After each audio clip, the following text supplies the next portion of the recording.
Next, what is true about the device that is being shown in the image below. ठीक है, आपको एक gentle wave का एक डिवाइस दे रखा है, उसके साइड पे एक प्रोब जैसी चीज़ लगी हुई है, मतलब कुछ पकड़ने के लिए लगा हुआ है। इसमें आपके पास दो चीज़ें ट्रू हैं। It establishes a vented and a closed loop fluid within the root canal and it is used for enhanced irrigation dynamics in the minimally enlarged root canals. It establishes a vented and a closed loop fluid flow within the root canal and enhances the irrigation dynamics in the minimally enlarged root canals. ये इस जो instrument है उसकी हमारी use है. It is from Gentle Wave. Alright. Gentle Wave GW has been developed and tested for root canal irrigation. It delivers sodium hypochlorite into the root canal under pressure through a specialized handpiece, which is activated by a broad spectrum of acoustic waves. At the same time, suction removes the outflowing fluid through the handpiece. A silicone ring surrounding the extremity of the handpiece creates a tight seal with the artificially created flat tooth surface. This establishes a vented and closed loop fluid flow within the root canal system. ये basically आपका एक root canal irrigant system है. आपको एक file का diagram दे रखा है. Okay, so the file shown has active cutting edges, variable taper and non landed design. Variable taper है, एक्टिव कटिंग एजेस है और नॉन लैंडेड डिज़ाइन है. It's characteristic of what? It's a characteristic of pro taper file. Key features of the pro taper files include active cutting edges होती हैं सबसे पहले. The files have sharp cutting edges and a partially active modified guiding tip rather than the non-cutting safety tip with the radial land. ठीक है, इसमें variable taper present होता है. Each instrument has a unique progressively changing percentage taper over the length of its cutting blades. This design improves the flexibility and the cutting efficiency and reduces the risk of taper lock. Variable taper से क्या रहता है कि taper lock होने का जो risk है वो कम रहता है. दो चीज़ें, एक हो गया एक्टिव कटिंग एजेस, दूसरा हो गया वेरिएबल टेपर. तीसरी चीज़ है non landed design. Non landed design का मतलब है it has a convex triangular cross section that minimises the contact area with the canal wall, which enhances the cutting action and reduces the friction, thereby contributing to the non-landed description relative to some of the other file systems that have radial lands. ठीक है, मतलब हमारे पास different file system थी. First generation जो थी वो profile थी, GT rotary थी, क्वांटेक था, हीरो थी, Hero 642 and Light Speed. These were first generation. Second generation में आता था ProTaper Universal, K3, ProTaper Gold, Hero Shapers. Third generation में आता था K3 XF twisted file system, profile system, GTX series and HyFlex CM system. Fourth generation में Wave 1 SAF Reciproc, Wave 1 SAF Reciproc fourth generation. Fifth generation में आता था REVOS, ProTaper Next and shape 1. ठीक है, one shape. ये different file system थे. अभी जो हमने बात की, this is the ProTaper universal file system. Alright, next, the instrument shows exhibits radial land and passive cutting edges. It's most likely to belong in which generation of rotary files. देखिए उसमें जो बीच वाला जो as है, हमारे पास बीच वाला जो colour है वो शो कर रहा है आपका एक कटिंग एज. ठीक है, कटिंग एज वो शो कर रहा है. तो ये वाला सिस्टम किस जनरेशन में आएगा? तो it is the first generation night I cutting files. It is passive radial cutting lands having a fixed taper of 4% and 6% over the length and negative rake angles for scraping. Negative rake angles है इसके पास for scraping. अभी हमने बात की थी example के तौर पे profile, GT rotary, Contec, Hero 642 and light speed. Next, what are the techniques of obturation by the device that are shown below? ये जो डिवाइस है इससे कौन सी टेक्निक ऑफ ऑब्चुरेशन आप करते हो? ये जो डिवाइस है ये बेसिकली वार्म वर्टिकल ऑब्चुरेशन करने के लिए यूज़ किया जाता है. ठीक है, इसमें आप टेम्परेचर जो है सेट कर देते हो. डिवाइस का नाम है कैलमस. ओके, डिवाइस का नाम है Calamus. Calamus is a recent technique of obturation of the root canal system. It combines both the Calamus pack and the Calamus flow hand piece. दो हैंड पीस होते हैं इसमें, एक कैलमस पैक हैंड पीस होता है और एक calamus flow hand piece होता है. इन दोनों का एक ही यूनिट से जुड़ा हुआ है, जैसे कि डिवाइस में दिखाया हुआ है. ठीक है, Calamus pack hand piece with the electrical plugger that is EHP is used to thermo soften and remove the condensed gutta percha. Next, in the given image what is the error that is being shown in the image below? तो इसमें gauging हो रखी है. Gauging का मतलब होता है कि आप एक बारी इनिशियल डेप्थ जब ले लेते हो, आप चैम्बर में जब इंसर्ट हो जाते हो, ये पहुंच जाते हैं चैम्बर के अंदर, उसके बाद भी आप उसी एक्सिस में कटिंग कर रहे हो rather than changing your axis to the long axis of the tooth. That is known as gouging. ठीक है, गॉजिंग के बाद क्या होता है, there will be perforation of the crown. ठीक है, अगर पर्सन जो है ऑपरेटर जो है वो गॉजिंग कर देगा तो it will lead to perforation of the crown. ठीक है, ये कॉमन एरर होता है, तो परफोरेशन नहीं करवानी. और तीसरे में हमारे पास इसने लेज छोड़ दिया, ऊपर की जगह लेज छोड़ दिया. चौथे में इसने डायरेक्ट ही ऊपर यहाँ पे फाइल से लेज बना दिया. पाँचवें में इसने परफोरेट ही कर दिया रूट को.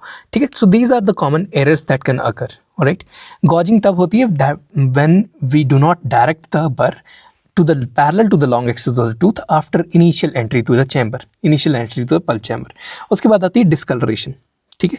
डिसकलरेशन होती है जैसे कि मतलब आपने जो चैम्बर है उसको ऊपर से एंटर करने के बजाय चैम्बर को बीच से पेनिट्रेट कर दिया, that is known as discolouration. Alright, मतलब आपने कॉलम ढंग से नहीं बनाया। फिर आता है ledge and inadequate cleaning and shaping of canal, फिर आती है परफोरेशन ऑफ द रूट। ठीक है, these are the common errors that could be occurring in the access opening in the maxillary teeth. Next, what is the taper percent of the ProTaper file that is being shown in the image below. तो हमने पीछे भी बात की थी कितने कितने percent पे अवेलेबल होता है, ये 4% पे अवेलेबल होता है, 6% पे अवेलेबल होता है। Okay, next, identify the cavity design. ये जो डिजाइन है जिसमें आप डायरेक्टली एंटर कर रहे हैं इनटू द कैनाल्स ओपनिंग्स, ठीक है, ये आपको CVCT लेने के बाद ही पता चलेगा, या फिर अगर आप एक्सरे ले रहे हैं तो आपको मल्टीपल एक्सरेज के बाद ही पता चलेगा कि आपको कैनाल कहाँ पे पंचर करनी है। तो आप बीच का इस्थमस जो है वो बचा के रख रहे हैं और डायरेक्ट आप सीधा कैनाल के ऊपर ही आप कैविटी कटिंग कर रहे हैं। So it is a truss technique. Truss access cavity preparation is a conservative endodontic access technique that involves preparing two separate small access cavities between the tooth। ठीक है, हमने 2 access cavities बनाई है so as to strengthen the structure and prevent the dentinal loss and the enamel loss between the two enamel orifices. This technique is often used in the molars, especially in the mandibular molars, as it reduces the risk of fracture by preserving the pericervical dentine।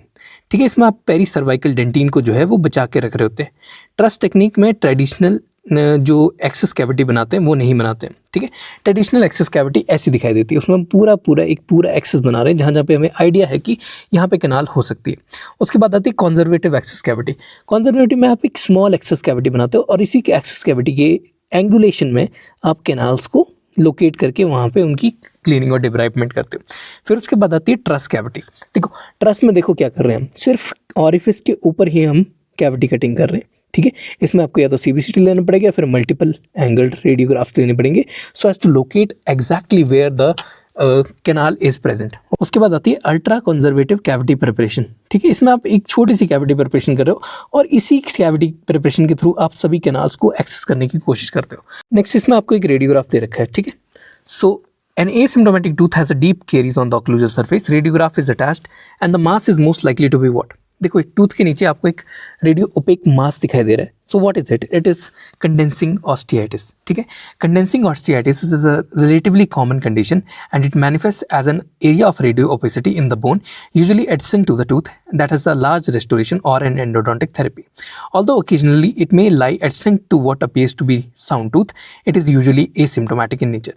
Next, the radiograph shows two different resorptive patterns. Image A दे रखी है, image B दे रखी है.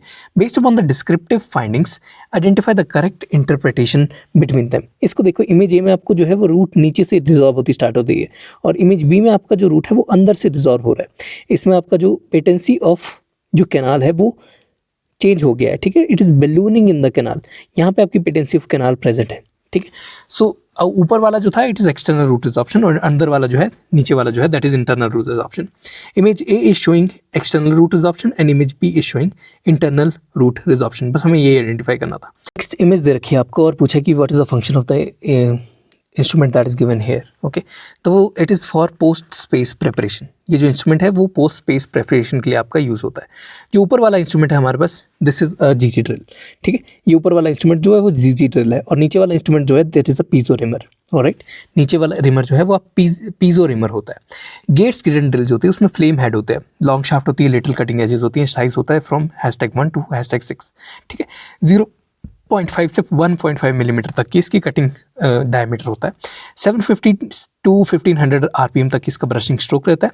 Safety weak point at the shank shaft junction, जहाँ पे shank और shaft मिल रही है। ठीक है, वो इसका सेफ्टी वीक पॉइंट होता है। मतलब ये जो शैंक ये पूरी शाफ्ट जो है और ये ऊपर का जो शैंक है, ये जहाँ पे मिल रहा है, it is safety weak point. तो अगर ये टूटता है तो यहाँ से टूटेगा। ठीक है, तो आप इसको इजीली रिट्रीव कर सकते हो। दिस इज़ द फायदा फॉर दिस। ओके, इसलिए शैंक शाफ्ट का जंक्शन वहाँ पे बनाई जाती है, हमने सेफ्टी वहाँ पे बनाई जाती है। Tip avoid separation, crown down या फिर सेप बैक या फिर कॉर्नल फ्लेयरिंग आप इससे कर सकते हो। ठीक है, और दूसरे हमने जो बात की अभी जो हमें ऊपर दिया हुआ that is a piezo reamer. Piezo reamer is for post space preparation. Piezo reamer is for post space preparation. इसमें नॉन कटिंग टिप होती है। ठीक है, टिप का डायमीटर होता है 0.7 to 1.7 मिलीमीटर और इसको आप ब्रशिंग मोशन में यूज़ करते हो। पीजो रिमर को आप ब्रशिंग मोशन में यूज़ करते हो। Next, a mandibular molar has undergone biomechanical preparation and obturation with the stainless steel के files using an inadequate glide path. Glide path जो था वो इनएडिक्वेट था। ठीक है, कि ये फाइल आपने यूज़ की है। The post operative radiograph reveals an irregular shelf-like deviation along the outer curvature of the canal wall. Shelf-like deviation हो चुकी है along the outer curvature of the canal walls. Short of working length, the instrument no longer negotiates the canal beyond this point. Despite confirmed patency initially, which of the following best describes the heterogenic error that is just demonstrated in the image below? ठीक है, इस image में आपको बताना है कि यहाँ पे क्या एरर हो रखा है, ठीक है, क्या दिखा रहा है इस कैनाल में। तो there is a creation of a ledge, that is an artificial irregularity on the canal wall that blocks the further negotiation of the instruments. Alright, ledging कैसे होती है? देखो, अगर आपकी रूट से थोड़ा सा आपने बाहर बना दिया, that is known as ledge. अगर आपने पूरा ही परफोरेट कर दिया, that is known as perforation. तीसरा है कि जिपिंग। जिपिंग मतलब आपने जो अपर्चर है उसी को बहुत ज़्यादा बड़ा खोल दिया, that is known as zipping. ठीक है, extended explanation, a ledge represents a false और इररेगुलर स्टेप और indentation on the canal wall. False या फिर इररेगुलर स्टेप या फिर indentation on the canal wall is known as ledge that is formed with an endodontic file that deviates from the original curvature, particularly in the narrow curved canals. It results from using large or stiff instruments early. Inadequate pre-curving of the files अगर हो रही है तब होता है ledge, या फिर in proper tactile control अगर हो रहा है, अगर ऐसे ब्रशिंग मोशन में आप पुश एंड पुल कर रहे हो तब भी हो जाता है ledge formation. Once a ledge forms, the tip of the file deflects away from the apex, preventing the instrumentation और further obturation into the original working length. ठीक है, इसीलिए लेज फॉर्मेशन हमें बचा के रखनी होती है, हमें नहीं करनी है लेज फॉर्मेशन। आपको एक इमेज दे रखी है जिसमें कि आपको डायमीटर D16 फाइल का जो बताने के लिए बोल रहे हैं। यहाँ पे इसका साइज दे रखा है और यहाँ पे इसका नंबर दे रखा है। Alright, so it is a size 50 and its length is 25 millimetre, और इसका जो डायमीटर है that is for D16, D15 नहीं D16 के लिए आपने बताना है। सो जो डायमीटर इसका आएगा आंसर दैट इज 0.82। कैसे निकाला? इसका साइज देखते हैं सबसे पहले हम। साइज 50 दिया हुआ है तो उसको हम लिखते हैं 0.50। ठीक है, प्लस करते हैं हम D16 दिया हुआ है तो D के आगे जो भी नंबर दिया हुआ उसको हम डबल कर देंगे। ठीक है, 16 to the 32, तो इन 50 और 32 मिला के we have 0.82. The working blade of the flute shall begin at the tip and these are designated at D0 side. ठीक है, वर्किंग ब्लेड जहाँ से बिगिन करते हैं उसको बोलते हैं D0 साइड, और फिर वो एक्सटेंड कर रहा है till 16 mm up the shaft terminating at the designated side that is D16. The diameter of D16 will be 32 divided by 100. क्यों? क्योंकि हम 16 को डबल कर रहे हैं और डिवाइडेड बाय 100 कर रहे हैं। It is greater than that of D0. The size measuring ensures that a constant taper of 0.2 mm per millimeter, यहाँ पे 0.2 mm per millimeter का taper present होना चाहिए for every instrument regardless of their size. ठीक है, so 50 number file के लिए हमारा जो डायमीटर आएगा that will be size 50, that is 0.50 plus 0.32, that is will be equal to 0.82. Next, according to Engels standardization, how much the angle should be here? ठीक है, angle standardisation के हिसाब से ये जो लास्ट में जो कटिंग एंगल की एक टिप सा बना रही है, ये कितना एंगल होना चाहिए? ठीक है, this angle should be 75 degrees. Angle ने ये क्लासीफाई कर रखा है कि आपके डिफरेंट एंगल जो है वो कितने लेवल के होने चाहिए। ये एंगल जो है वो 75 डिग्रीज होना चाहिए। जो D0 से D16 के बीच की जगह है वो 16 mm होती है, और D16 पे आपका मैक्सिमम कटिंग लेंथ आता है। Alright, diameter at the 16th is the maximum cutting length. Alright, next, what is the sequence of steps in step back technique? Step back technique में आपके 3 फेजेस दिखाए हैं, फेज 1, फेज 2, फेज 3। अब इसमें sequence of step क्या रहता है? सबसे पहले आप स्टेप बैक में क्या करते हो? फेज 1 प्रिपेयर करते हो, सबसे नीचे आप सबसे पहले प्रिपेयर करते हो, अपाइकल थर्ड आप सबसे पहले प्रिपेयर करने की कोशिश करते हो, देन यू स्टेप बैक। ठीक है, फिर आप फेज 2 में आते हो, फिर आप फेज 3 में आते हो, then you are going up up up, that is known as step back technique. ठीक है, फीचर्स क्या रहते हैं स्टेप बैक टेक्निक के? हमारे एक सीक्वेंस ऑफ इंस्ट्रूमेंटेशन रहता है। पहले स्टेप बैक में हम क्या करते हैं? अपाइकल थर्ड को इंस्ट्रूमेंट करते हैं या फिर प्रिपेयर करते हैं, फिर मिडिल थर्ड को प्रिपेयर करते हैं और फिर कॉर्नल थर्ड को प्रिपेयर करते हैं। ऑलराइट, तीनों हो गए स्टेप बैक में। अब बात आती है स्टेप डाउन की। स्टेप डाउन में हमारे पास फेज 1, फेज 2, फेज 3 आता है। फेज 1 में कॉर्नल थर्ड को हम प्रिपेयर करते हैं। अगर हम स्टेप डाउन की बात कर रहे हैं, इससे उल्टा बिल्कुल चलेगा।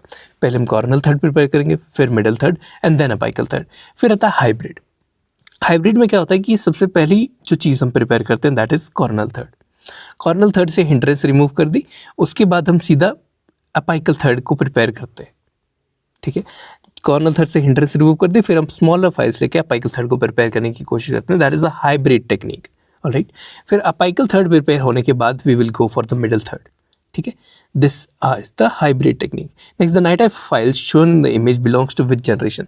देखो, इसमें एक स्क्वायर टाइप कटिंग एज है और कटिंग एज की जो आउटर सर्कल है वो कटिंग वाला है। ठीक है, ये स्क्वायर टाइप कटिंग एज वो होता है it belongs to 5th generation of NiTi files. All right, it belongs to 5th generation of NiTi files. 5th generation of NiTi files are off-centered rectangular cross-section files with no radial land and it has a sharp cutting edges. Radial land नहीं होता इनके पास और sharp cutting edges होते हैं. Features क्या रहते हैं? There is a swaggering effect. Its innovative offset rectangular cross-section gives snake-like movement as it moves through the canal. Okay, rectangular है तो वो सारी जगह पे इक्वली कटिंग नहीं करेगा, वो कहीं जगह पे डेंटिंग को छोड़ रहा है और दूसरी जगह पे कटिंग कर रहा है. ठीक है, तो इसकी वजह से एक स्नेक लाइक मूवमेंट ये क्रिएट करता है as it moves through the canal. This helps in better removal of debris and canal tracking. Alright, now M wire technology होती है और ये शॉर्टन कर देता है शेपिंग टाइम को. Next, a 46-year-old female patient reports to you in the clinic with the conditions as depicted in the picture. All right, इसका एक एब्सेस बन चुका है, देखो दांत के नीचे इतना बड़ा एब्सेस बन चुका है लीजन की वजह से. Now, this was her second visit and she was asymptomatic in the first visit. What would be the cause of this condition? ये condition है आपकी redundant और recrudescence abscess. All right, Phoenix abscess जिसको हम बोलते हैं. The condition is an acute inflammatory reaction superimposed on an existing asymptomatic apical periodontitis. मतलब asymptomatic apical periodontitis पहले से प्रेजेंट है. ठीक है, उसके ऊपर हमारे पास एक और इन्फ्लामेशनरी रिएक्शन हो जा रहा है जिससे कि हमारा फीनिक एब्सेस या फिर रिक्रूडेसेंस एब्सेस या फिर acute exacerbation of acute apical periodontitis जो है वो हमें दिखाई दे रहा है. Next, according to Ingle's standardization, how much should be the length of this cutting file? कितनी लेंथ होनी चाहिए इंगल की स्टैंडर्डाइजेशन के हिसाब से? तो आंसर इज 16 मिलीमीटर. हमने अभी पीछे भी बात की थी D16 तक. ठीक है, जो इसका डायमीटर, जो कटिंग डायमीटर होता है वो D1 D0 से लेकर D16 तक वेरी करता है. ऑलराइट, तो ये हमारा जो है नॉर्मल चीज़ चलती है, मतलब 16 mm होना चाहिए हमारे पास. ठीक है, और वो जो एंगल था जो अभी हमने जो लास्ट टिप का एंगल है वो लगभग 75 डिग्रीज का एंगल बनता है. Okay, next, which of the following instrument is specifically design for ledge negotiation? देखो, लेज नेगोशिएशन के लिए आपका ये इंस्ट्रूमेंट होता है, प्रोब की तरह होता है लेकिन बहुत ही फाइन प्रोब की तरह होता है, बिल्कुल निडल शेप्ड प्रोब की तरह होता है. This is for ledge negotiation. It is what?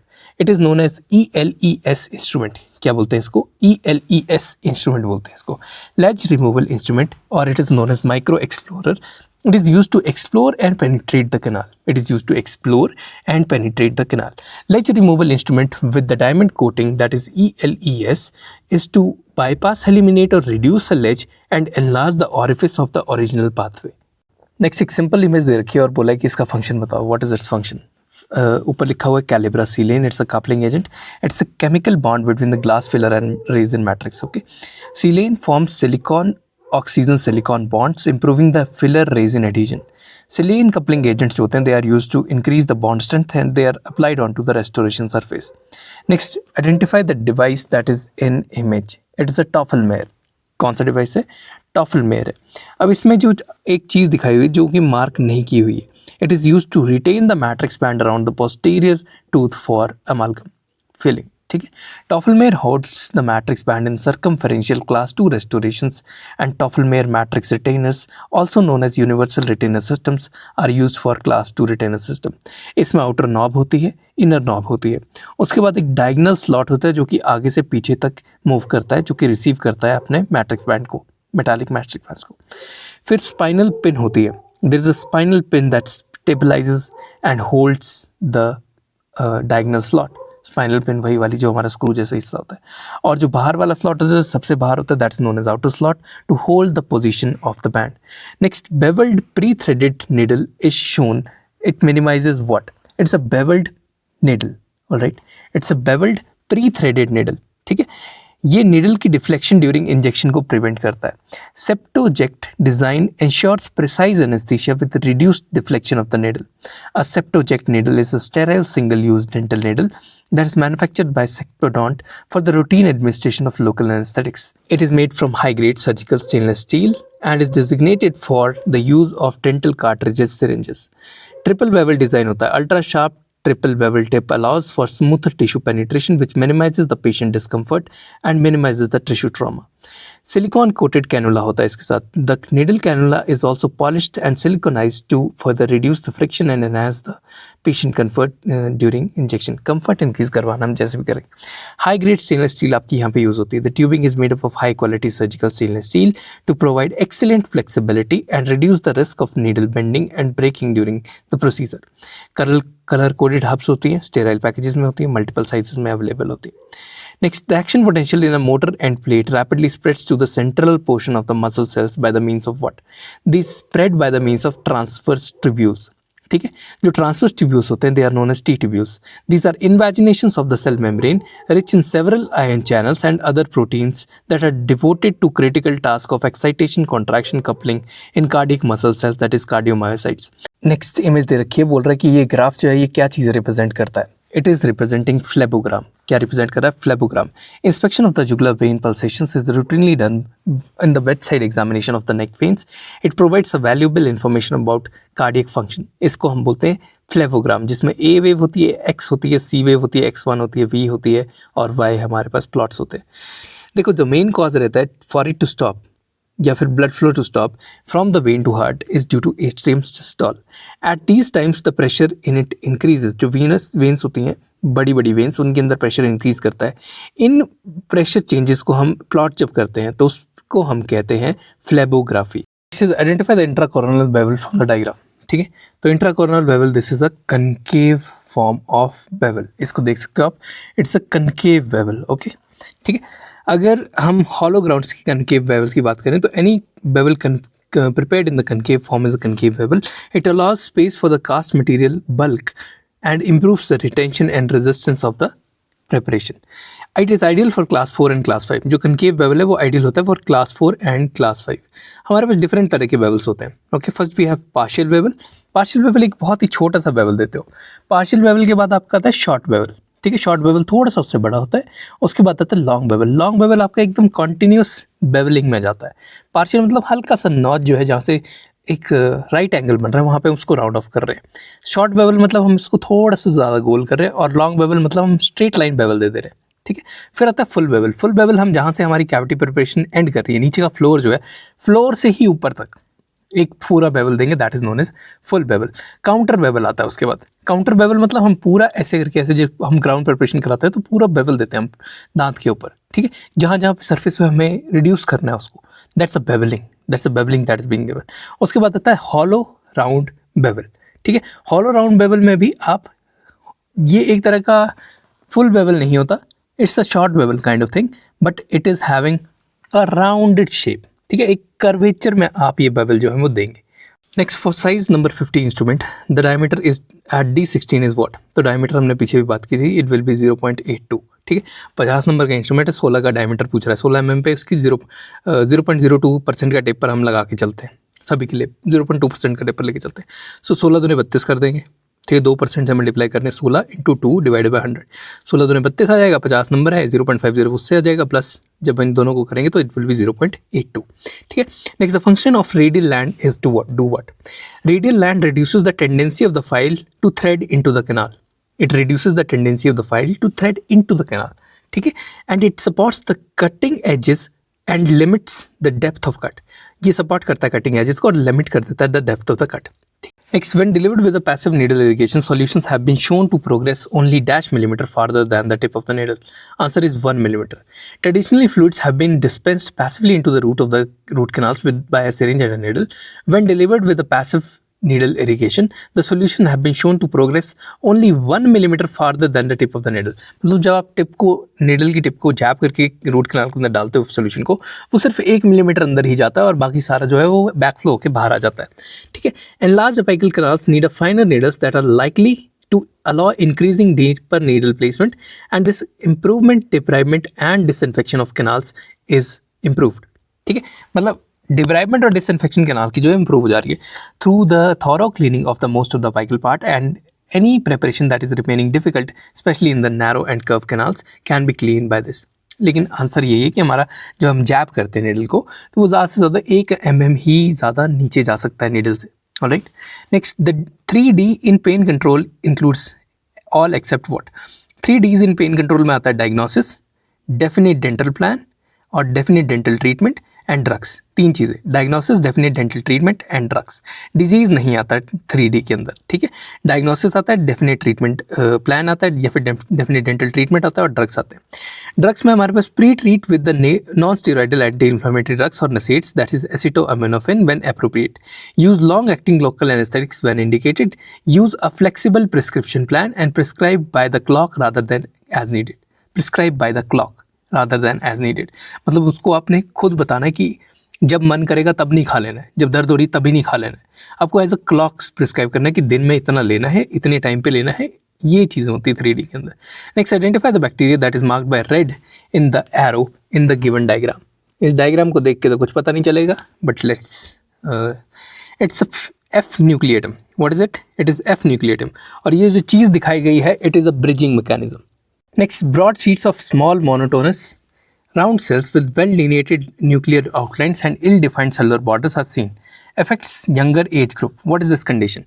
ये condition आती है Ewing sarcoma. ठीक है, इसमें क्या दिखाई दे रहा है? Broad sheet of monotonous round well-delineated nuclear outlines दिखाई दे रही है with ill-defined cellular borders. With ill-defined cellular borders. What is it? It is Ewing's sarcoma. Next, the angle the blade makes with the central longitudinal axis of endodontic file is called as what? It is known as helical angle. ठीक है, जो central longitudinal part है, axis है of the endodontic file, वो जो angle बनाती है, ठीक है, blade के साथ, that is known as a helical angle. Next, in contrast to the K-type file system, the H file system has what? के टाइप फाइल सिस्टम के कॉन्ट्रास्ट में हेडस्टॉर्म फाइल सिस्टम में greater areas of stress concentration होती है on bending, मतलब वो ज़्यादा टूटने की टेंडेंसी रखता है Hedstrom file. Bending Hedstrom files result in the points of greater stress concentration rather than the K-type instruments. These pre-stressed areas may lead to the propagation of cracks and ultimately fatigue failure. Here, clinically, fatigue fractures may occur without visible signs of deformation. Without any visible signs of deformation, आपका जो fatigue fracture है वो occur कर सकता है और आपकी headstone file टूट सकती है। Next, cyclic fatigue of heat-treated NiTi file is least when the canal is curvature at what? Answer is the apical third. देखो, apical curvature showed least resistance to cyclic fatigue. मतलब apical curvature जो है वो cyclic fatigue को least resistance show करता है, मतलब fatigue increase कर रही है, ठीक है। जो फटीग को बियर करने की ताकत है वो डिक्रीज कर रही है, ठीक है। Within the reciprocating and the rotary group of instruments as the radius of curvature decreases towards the apical curvature, तो वहाँ पे जैब होने की ज़्यादा संभावना रहती है। जैब हो जाएगा, फटीग को बियर करने की ताकत कम हो रही है, तो वहाँ से फाइल टूट सकती है, ठीक है। सो as the radius of curvature decreases towards the apical end, the cyclic fatigue resistance बोल रही है कि साइक्लिक फटीग से बचने की ताकत जो है वो भी रिड्यूस कर जाती है। Al Sudani compared the cyclic fatigue resistance of rotary files at the coronal and the apical portions of double curvatures. This result showed that the instruments were less resistant to cyclic fatigue in the apical portion. This result showed the instruments were less resistant to cyclic fatigue in the apical portion of the canal as compared to the coronal portion. क्यों? क्योंकि coronal portion पे आपके पास लगभग 5 millimetre तक का maximum space आ जाता है, लेकिन जो आप रेडियस ऑफ कर्वेचर आपका लास्ट में पहुंच जाता है या डायमीटर जो लास्ट में अपाइकल थर्ड पे होता है वो 2 मिलीमीटर से ज़्यादा नहीं होता। Next, which file system has a swaggering mode of action? Swaggering mode of action आपका ProTaper next file system का होता है। ProTaper next file systems have a unique swaggering motion which is attributed to dentist ply unique patented off-centered rectangular cross section, ठीक है। swaggering motion का मतलब क्या होता है? The swaggering motion means that at all the times file is only connecting only the canal at 2 points, ठीक है। अब सिर्फ 2 पॉइंट पे कैनाल के साथ कॉन्टैक्ट में है, बाकी जगह खाली है, बाकी जगह डेंटिंग के साथ वो बाइंड नहीं कर रही है। So there is a greater space for removal of debris plus optimising the canal tracking, ठीक है, क्योंकि आपको पता चल रहा है कि आपकी कैनाल कहाँ तक फंस रही है, कहाँ हमारी फाइल नहीं जा रही है, ठीक है, क्योंकि आपका डेब्रिस 24 घंटे निकल रहा है बाहर को, क्योंकि सिर्फ 2 ही साइड से कटिंग हो रही है, बाकी साइड डेंटिंग के साथ बाइंड नहीं कर रही। इससे क्या होता है? इससे बाइंडिंग भी रिड्यूस हो जाती है। It is the feature of ProTaper next file. Next, what are the apical tapers of ProTaper finishing file systems F1 to F5? Apical taper जो F1 से F5 की तरफ होता है वो होता है ऑफ 0.07, 0.08, 0.09, 0.06 एंड 0.05, ठीक है। 7, 8, 9 F1, F2, F3 जो है वो इंक्रीजिंग आपका टेपर शो कर रहे हैं। 0.07 है, 0.08 है, 0.09 है। फिर F4 और F5 जो है वो कम टेपर शो करते हैं। F4 में आता है 0.06 और F5 में आता है 0.05। ठीक है, कलर के लिए आपके पास F1 is yellow, F2 is red, F3 is blue, F4 is green and F5 is green as well, right. ठीक है, लेकिन F5 का जो देखो दो कलर सिस्टम चलते हैं प्रो टेपर गोल्ड में। इसके एक फाइल के ऊपर कलर होगा, एक स्टॉपर के ऊपर कलर होगा। जो फाइल के ऊपर कलर होता है वो येलो येलो होता है इन F1, रेड रेड होता है इन F2, F3 में ब्लू ब्लू रहता है। F4 में दो ब्लैक बैंड आते हैं और एक ग्रीन आता है। F4 में दो ब्लैक बैंड आएंगे और एक ग्रीन आपके पास स्टॉपर आएगा। F5 में आपके पास इन ब्लैक बैंड की जगह दो येलो बैंड आते हैं और ग्रीन कलर का स्टॉपर आता है।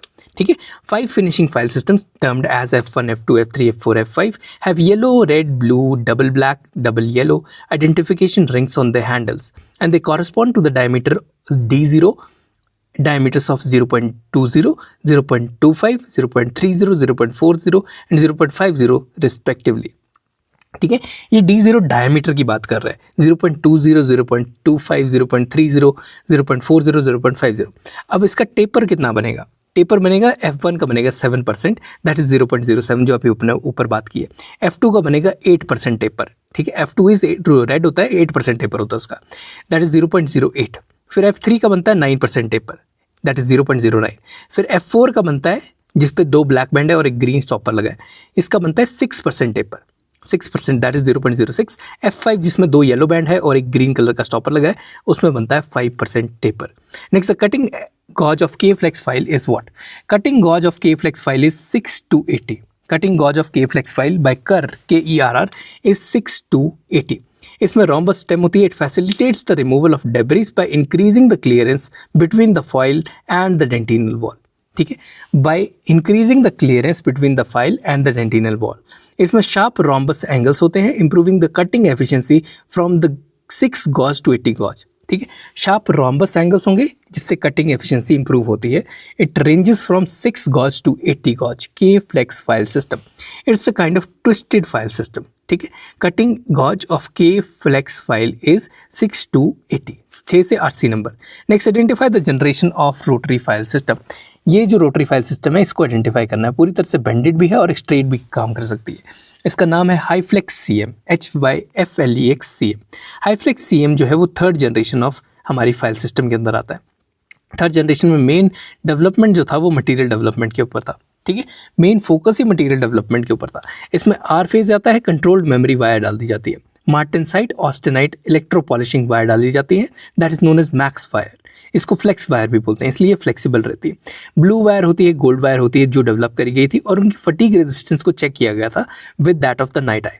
ठीक है, और फिर नाइट आई की फटीग रेजिस्टेंस इन सब की कंपैरिजन में इंप्रूव की गई थी। इन सब के कैरेक्टर्स को पढ़ के, इन सब की प्रॉपर्टीज़ को पढ़ के, नाइट आई की प्रॉपर्टीज़ को पढ़ के इन सब की कैरेक्टर्स को इंप्रूव करने किया गया था। ठीक है, मतलब बेसिकली मटेरियल को इंप्रूव करने की जो हमारी जनरेशन थी, that was the third generation of the rotary file system.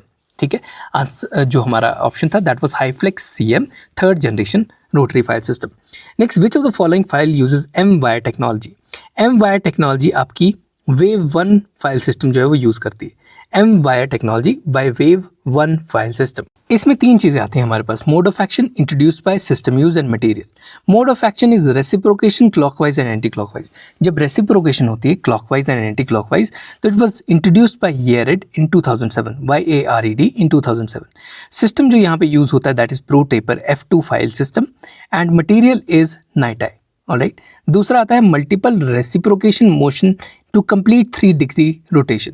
मतलब ये एक कंप्लीट 3 डिग्री रोटेशन भी ले सकता है और मल्टीपल रेसिप्रोकेशन मोशन भी शो कर सकता है। ये डेवलप किया गया था बाय डेंटिस्प्लाई एंड VDW। ठीक है, नाम इनका क्या था? Wave 1 and रेसिप्रोक। वेव 1 और रेसिप्रोक। इसमें M वायर TM सिस्टम आया, M वायर TM सिस्टम आया। Example of M wires in the market are profile GT series, vortex files, ProTaper next, Reciproc and wave 1 series. Next, which laser is use in PIPS? PIPS होता है आपका photon induced photo acoustic streaming. इसमें आप use करते हो erbium laser. ठीक है, erbium 2940 laser use to pulse extremely low levels of energy और laser light to generate a photo acoustic shock wave which streams the irrigants throughout the entire root canal system. ठीक है, PIPS सबसे पहले आपने canal के लिए access cavity बनाई पूरी।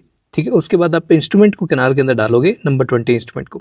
फिर आप PIPS परफॉर्म करोगे with the Fotona hand piece और whatever the hand piece given by the brand. PIPS is performed with the help of Fontona dental laser and exclusive protocol using 15% EDTA and sodium hypochlorite and then water to flourish the canal system. फिर उसके बाद आप ऑब्चुरेट कर दोगे canal को so as to seal the canal and complete for final restoration जो भी आपने करनी है. ठीक है, दिस इज द डायग्राम. सबसे पहले आपने कैनाल के लिए एक्सेस बनाई, उसके बाद you will activate it with the instrument and then you will activate it with the laser using sodium hypochlorite and 15% EDTA and water or saline. Alright, फिर last में you will go for obturation. Next, what is PUI? PUI का मतलब होता है ultrasonic irrigation without instrumentation.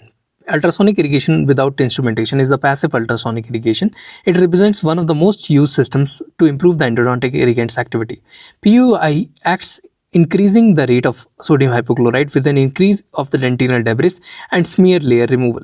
There is a strong shear stress and a vapor lock reduction in PUI.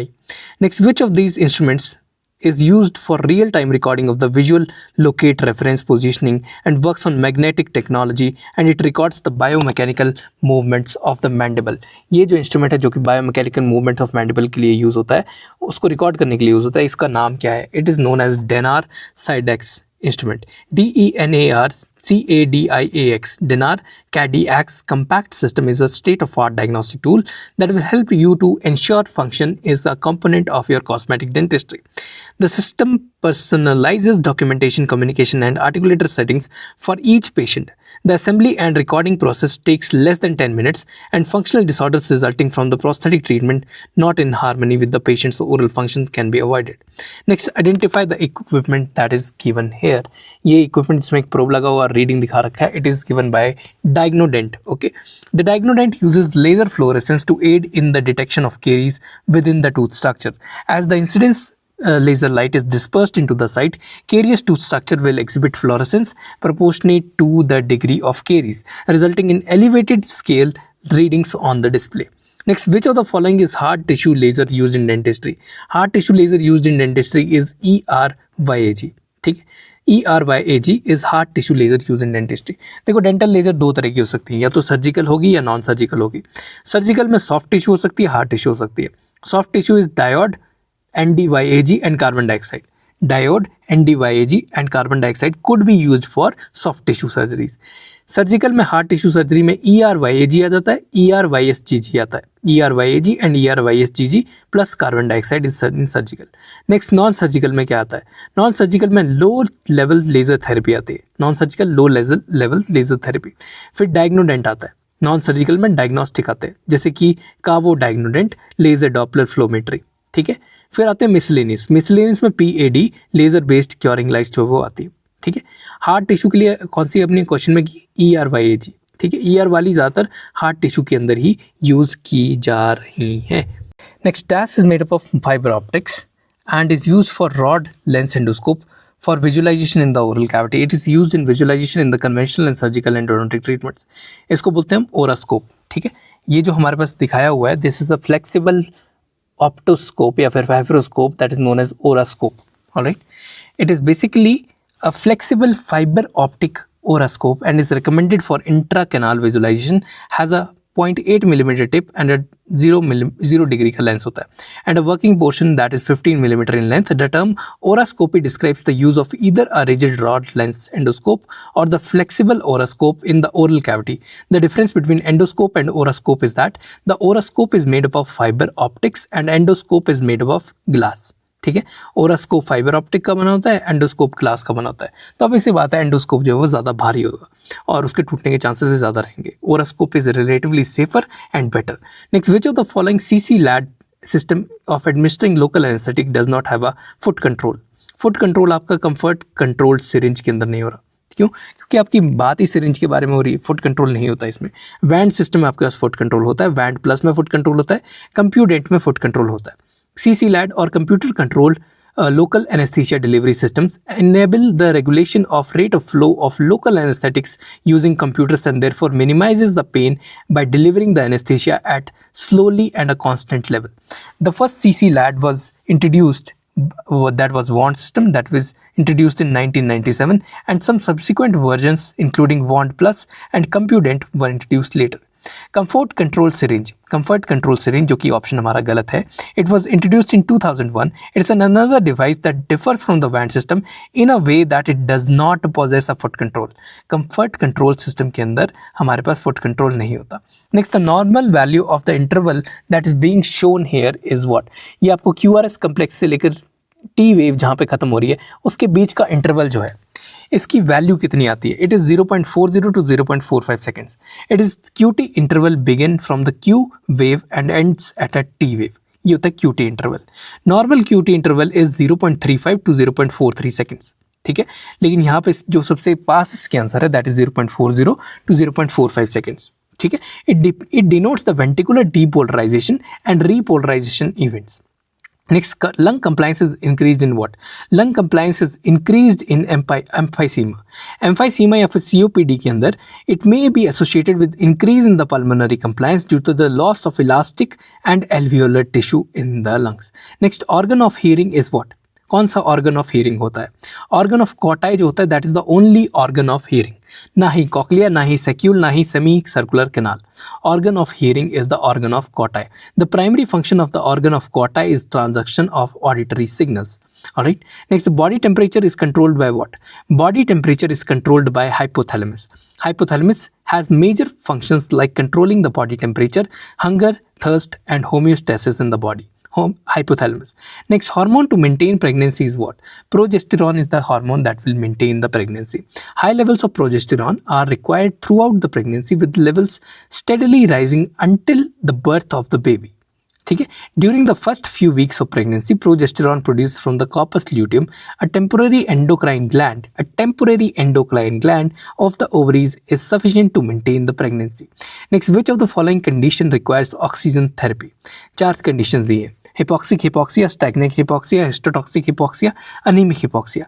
सिर्फ हिपोक्सिक hypoxia में आप oxygen therapy से उस बंदे को ढंग से ठीक कर सकते हो, बाकी में वो एक एडजुवेंट की तरह ही काम करेगा. हिपोक्सिक हिपोक्सिया में you will require oxygen therapy. Hypoxic hypoxia refer to hypoxia resulting from inadequate saturation of the blood oxygen due to the reduced supply of oxygen in the air, decreased lung ventilation or the respiratory disease. Next, progesterone has how many carbons? Progesterone के पास 21 carbon होते हैं. कितने carbon होते हैं? 21 carbon होते हैं progesterone के पास. Progesterone is a C21 steroid hormone. It is a C21 steroid hormone. कौन सा? प्रोजेस्टेरॉन. इसके पास 21 कार्बन है. It is a C21. Progesterone के साथ कॉर्टिकॉइड्स जो होते हैं उनके पास भी 21 कार्बन होते हैं. Progesterone and corticoids they both have 21 carbons. Androgen male sex hormones या फिर जो मेल्स के अंदर प्रेजेंट होंगे ज़्यादा, they have 19 carbons and estrogens have 18 carbons. Estrogen में एक कार्बन लेस होता है, एंड्रोजन में एक कार्बन ज़्यादा होता है. प्रोजेस्टेरॉन में C21 चला जाता है, कार्बन 21 चला जाते हैं. Progesterone is a C21 steroid hormone which is present in pregnant females. ठीक है, and carries substituents at 3 and 20 position and an unsaturated C4 and C5 position. As a hormone, this progesterone is involved in female menstrual cycle, pregnancy, embryogenesis of humans and other species.